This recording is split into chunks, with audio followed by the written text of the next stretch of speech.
Hello friends, welcome to यज्ञ investment academy.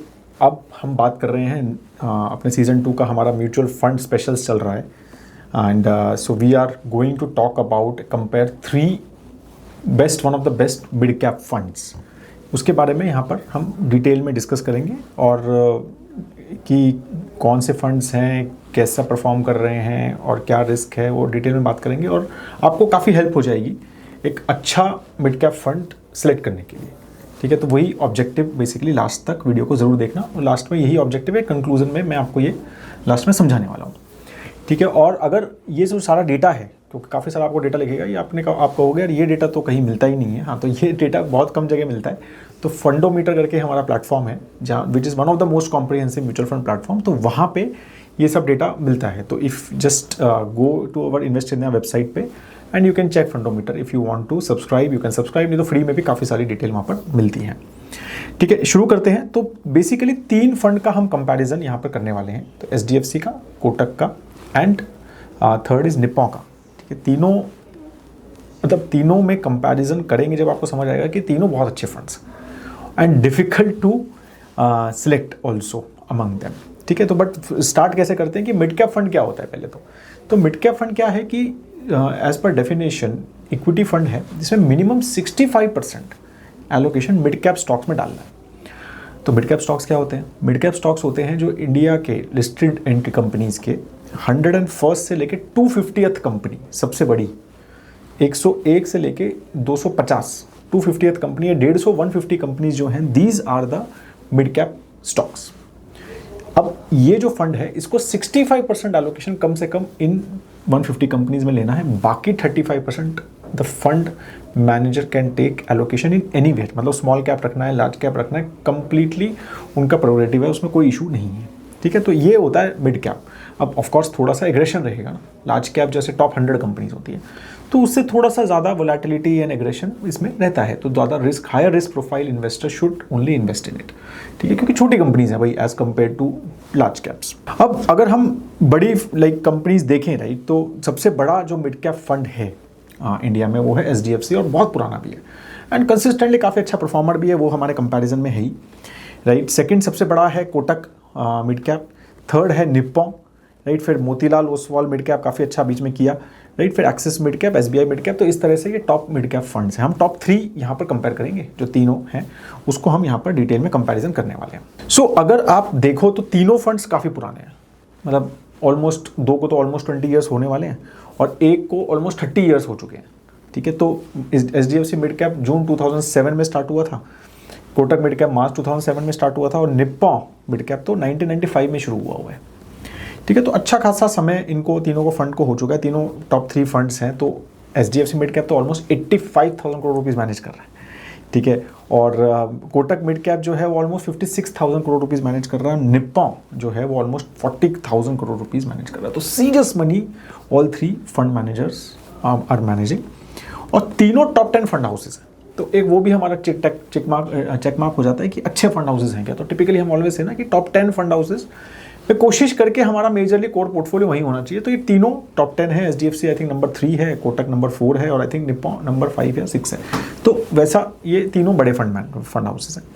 अच्छा, fund manager देखें तो एचडीएफसी मिड कैप के चिराग सेतलवत जो वहाँ के सीआईओ भी हैं, ही इज़ तो मैनेजिंग इट सिंस इंसेप्शन, मतलब उनको तो शुरू से ही वो 19 ईयर्स हो चुके हैं ये फंड मैनेज करते हुए, तो वो तो स्टॉलवर्ट हैं बिल्कुल। फिर Atul Bhole ji, he came from a different fund management company and now from last 2 years he is managing Kotak mid cap. उनसे पहले एक पंकज चिपरेवाल जी थे, वो भी काफ़ी अच्छा मतलब परफॉर्मेंस था उनका, तो he used to manage. Last 2 years से अतुल इज मैनेजिंग इट। फिर निप्पॉन में रुपेश पटेल नाउ 2022 से ही has been managing, so almost 3-3.5 साल उनको भी हो गए हैं and he has been managing quite well and वो परफॉर्मेंस वगैरह हम यहाँ पर देखेंगे। एक्सपेंस रेशियो आप अगर देखेंगे तो डायरेक्ट का सबसे कम कोटक का काफ़ी अट्रैक्टिव है, बट अगर हम रेगुलर का देखें तो सिमिलर टाइप्स, मतलब बहुत ज़्यादा डिफरेंस है। निप्पॉन थोड़ा ज़्यादा है बट डायरेक्ट में Kotak is very very attractive expense ratio.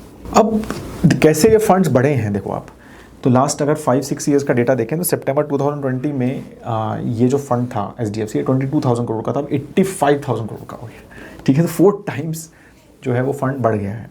Similarly ये दोनों फंड्स जो थे वो 7,000 एक 7,500 crore, these have also become quite big right. तो Kotak has become almost 56,000 crore and Nippon has become almost 40,000 crore. तो काफ़ी अच्छा यहाँ पर ग्रोथ आप हम देख सकते हैं कि 6-7 टाइम्स जो है वो ये बड़े हैं। तो दोनों चीज़ें हैं इसमें, ऑफ कोर्स परफॉर्मेंस लिंक तो रहते ही हैं ये AUM ग्रोथ, तो परफॉर्मेंस अच्छा ही होगा, ठीक है, तभी ये इतना ज़्यादा अच्छा यहाँ पर ग्रोथ हमें इन फंड्स में दिख रहा है। अब क्या ये फंड्स स्टॉक्स में ही डालते हैं या कैश कॉल्स लेते हैं, तो यहाँ पर ज़्यादा कैश कॉल्स नहीं दिखी। HDFC मिड कैप का काफ़ी बड़ा फंड है, तो मुझे लगता है कि वही एक थोड़ा कैश कॉल ले रहा है। तो 7.57 मतलब, और ये लास्ट 3 साल से है डेटा, तो अगर आप देखोगे तो तीनों साल में अराउंड 7.5% का कैश उन्होंने रखा हुआ है। तो वो तो मतलब ज़्यादा उसमें डिफरेंस नहीं दिखा मुझे। तो that's how he has the fund manager has manage. तो 92-93% का एलोकेशन इक्विटी में, प्योर इक्विटी में रखते हैं। बाकी दोनों जो है कोटक और निप्पॉन इज अ मोर, मतलब 90-99% इक्विटी एलोकेशन है, ठीक है। तो उसमें कैश इज लाइक हार्डली 1%। तो क्लियरली मतलब ना अभी तो मैंने कोई ना REITs देखे इसमें एलोकेशन में, ना कोई ज़्यादा बड़ी कैश, मतलब 7% मैक्स है, तो उससे ज़्यादा कोई बड़ी कैश कॉल। तो इन दोनों तीनों फंड्स ये सब नहीं, वो सब चीज़ें नहीं करते। जैसे फ्लेक्सी कैप वगैरह में हम देखते हैं ना यार कि भाई वहाँ पर REIT भी दिख जाएंगे कुछ आपको, ठीक है, तो ग्लोबल इक्विटी भी कुछ एक आध तो दिख जाएगा। तो यहाँ नहीं दिखा मुझे वो सब। तो यहाँ पर क्लियर था कि डोमेस्टिक इक्विटी और फुल डोमेस्टिक इक्विटी। तो प्योर प्ले नाम से जो फंड है वो वही बेचने की कोशिश कर रहे हैं, वो मतलब उसमें वो कैलोकेशन वगैरह नहीं कर रहे हैं। Again good thing bad thing वो आप डिसाइड करो, ठीक है, बट दिस इज हाउ तीनों फंड्स आर। अब इसमें से जैसे मैंने बोला कि 65% ही एलोकेशन मिड कैप में कंपलसरी है। सो आप अगर देखोगे तो HDFC is very close to that, like 64-65। तो मतलब वो अपना रेगुलेशन मैनेज कर रहा है, 64 लिखा हुआ है, बट अगेन ये थोड़ी डेफिनेशंस इधर उधर रहती हैं। तो 64-65% एलोकेशन वो मैनेज कर रहा है। कोटक थोड़ा ज़्यादा ले रहा है 73% एंड निप्पॉन ऑल्सो 68%। तो बेसिकली तीनों फंड का ये तो क्लैरिटी है कि भाई ऐसा नहीं है कि जबकि 98% इक्विटी है तो पूरा इक्विटी तो नहीं है। तो वो मैनेज, हमारा वही थॉट है कि 65 से 70% ही हम मिड कैप लेंगे, ठीक है। तो तीनों का आप वो नहीं दिख रहा है कि यार 90% मिड कैप है, तो ऐसा प्योर प्ले वाला मिड कैप नहीं है। तो ये आपको समझना है, आप 100 रुपये डाल रहे हो तो आपके 65 से 70 रुपये ही डाल रहे हैं मिड कैप में, तो बाकी कहाँ डाल रहे हैं। तो बाकी लार्ज कैप्स में जैसे आपने देखा HDFC ऑलमोस्ट 9% लार्ज कैप में डाल रहा है, कोटक 12% डाल रहा है, निप्पॉन तो 20% लार्ज कैप में डाल रहा है, ठीक है। फिर HDFC is more into small cap, 20% small cap में डाल रहा है, ठीक है। कोटक 14% स्मॉल कैप में and then 10% is by Nippon, ठीक है। सो तो they are taking allocations in large and small cap as well, ठीक है। तो उनका मतलब मैंडेट यही है कि भाई हम मैंडेट जो 60, 65, 70% का है तो वो मैंडेट सेट कर रहे हैं और उसके अलावा लार्ज एंड स्मॉल कैप में ले रहे हैं। तो इसका रीज़न यही लगता है कि we just want to increase their horizon. मतलब देखो मिड कैप में 150 स्टॉक्स हैं, तो थोड़ा वो उनके लिए एक लिमिट रहता है, आपको समझना है, राइट। उसमें अब 50, 60, 70 कंपनी हैं तो 150 ही है, तो आप हर सेकंड कंपनी बेसिकली लेना काफ़ी ज़्यादा सेंस कभी कभी नहीं बनता है। तो वो उस तरह से ये मैनेज कर रहे हैं कि भाई हम मैंडेट मैनेज करेंगे 65% वाला, बाकी हम large and small cap allocations लेंगे। तो this is how frankly it seems the allocation is, ठीक है। उसमें सबसे ज़्यादा एलोकेशन स्मॉल कैप, मतलब HDFC is clearly more small and mid cap oriented, ठीक है। बाकी ये दोनों तो थोड़े मतलब फिर भी एक डिसेंट लार्ज एलोकेशंस हैं, अगर हम निप्पॉन की बात करें या कोटक की बात करें, ठीक है। तो बाकी कैटेगरी कैसी कर रही है, तो कैटेगरी भी अगर आप देखेंगे ना तो this is how it has been frankly, ठीक है, कि लार्ज कैप एलोकेशन 10% के आसपास कैटेगरी भी रखती है, ठीक है। और स्मॉल कैप एलोकेशन भी अगर आप देखोगे तो 10-12% के आसपास कैटेगरी भी रख रही है और 4-5% का डेट भी कैटेगरी रख रही है। तो मतलब वही है कैटेगरी भी कि 70% के आसपास का ही एवरेज मिड कैप एलोकेशन है कैटेगरी का, और यही है लास्ट 4-5 साल से। ये डेटा अगेन फंडोमीटर का है, ये आपको और कहीं नहीं मिलेगा। तो ये जो पूरा कैटेगरी का देखेंगे तो ये आपको समझ आएगा कि ये कैटेगरी भी ऐसे ही काम कर रही है, ठीक है, कि तो वही थॉट के हिसाब से ये भी कर रहे हैं। अब रिटर्न्स मूला की बात करते हैं, तो रिटर्न्स देखेंगे तो very as a said very very good performing. तीनों फंड्स बहुत अच्छा परफॉर्म कर रहे हैं, कैटेगरी एवरेज बीट हो रहा है consistently, right. And so we can see consistently category average जो है तीनों फंड्स ने, आप 1 ईयर देख लो, 3 ईयर देख लो, 5, 7, तो तीनों फंड्स बहुत अच्छे हैं उस हिसाब से, ठीक है। तीनों ने मोर और लेस हर टाइम पे कैटेगरी एवरेज बीट किया है। तो इसलिए मैंने कहा था कि सिलेक्शन थोड़ा डिफिकल्ट है, तीनों बहुत अच्छे हैं। YTD भी देख लो 1, मतलब कंसिस्टेंटली सबने अच्छा किया है। हाँ, most best performer is Nippon, ठीक है। ट्रेलिंग रिटर्न में तो यही दिख रहा है, बाकी कैलेंडर में और देख लेते हैं। जो 3, 5, 7, 10 में सबसे अच्छा परफॉर्मर है, राइट। और ज़बरदस्त रिटर्न है, 24-25% per annum returns mid cap ने दिए भी हैं, कि बहुत अच्छा मिड कैप ने किया भी अच्छा है, ठीक है। नाउ अगर हम मिड कैप को कैलेंडर रिटर्न्स के साथ कंपेयर करें तो फिर आपको समझ आएगा कि देखो कैसे हो रहा है। तो कैलेंडर में निप्पॉन अगेन क्यों अच्छा किया था ट्रेलिंग में, तो आपने देखा होगा 2023 परफॉर्मेंस, राइट, तो वो बहुत ज़बरदस्त थी। 2025 में भी इट वाज गुड, राइट। तो 2023 was a major bump up for Nippon and that's why they are doing well in the trailing returns, right, and even the YTD performance is good. बाकी हर fund, बहुत बुरा क्या कोई fund कर रहा है क्या, राइट, अगर with respect to category average देखेंगे तो आपको लगेगा कि यार बहुत बुरा तो कोई भी फंड नहीं है, राइट। 2019 में SDFC थोड़ा सा खराब परफॉर्मेंस था, ठीक है, लेकिन उसने 2022 में बहुत अच्छा किया, ठीक है। तो बिल्कुल अपोजिट वो चीज़ें दोनों उसने, मतलब दो नॉट सो गुड मार्केट्स में, एक मार्केट में बहुत अच्छा, एक मार्केट में नॉट बहुत अच्छा, राइट। और अगर आप उस हिसाब से कोटक देखेंगे तो 2019 और 21 they were very very good, 2023 was bad, ठीक है। तो मेरे को लगता है थोड़ा ट्रांजिशन पीरियड था, right, and 24 then they are back, right, 24 they were do and 2025 भी they are near category average, ठीक है। तो this is how they have been managing things for themselves, ठीक है। तो कैलेंडर रिटर्न्स भी डिसेंट कंसिस्टेंसी आपको दिखेगी तीनों में। ट्रेलिंग रिटर्न्स भी वही चीज़ बता रहे हैं, देखो कितने क्लोज हैं। SDFC कोटक आप देखो 3 ईयर लो थोड़ा सा SDFC का कम है, बट हाई में तो आप देखोगे बहुत क्लोज है, राइट। इवन 5 ईयर लो थोड़ा कम है, बट हाई में देखोगे तो काफ़ी क्लोज है, और 7 ईयर में चले जाएंगे तो बहुत ज़्यादा क्लोज आपको सब चीज़ों में दिखेगा, राइट। और अगर हम इसमें, तो यहाँ पर तो मैंने इंडेक्स भी डाल दिया, तो यू कैन इमेजिन कि कैसे वो चीज़ें यहाँ पर हो रही हैं, ठीक है। So it has been quite a good consistent जो है परफॉर्मर्स ये तीनों रहे हैं।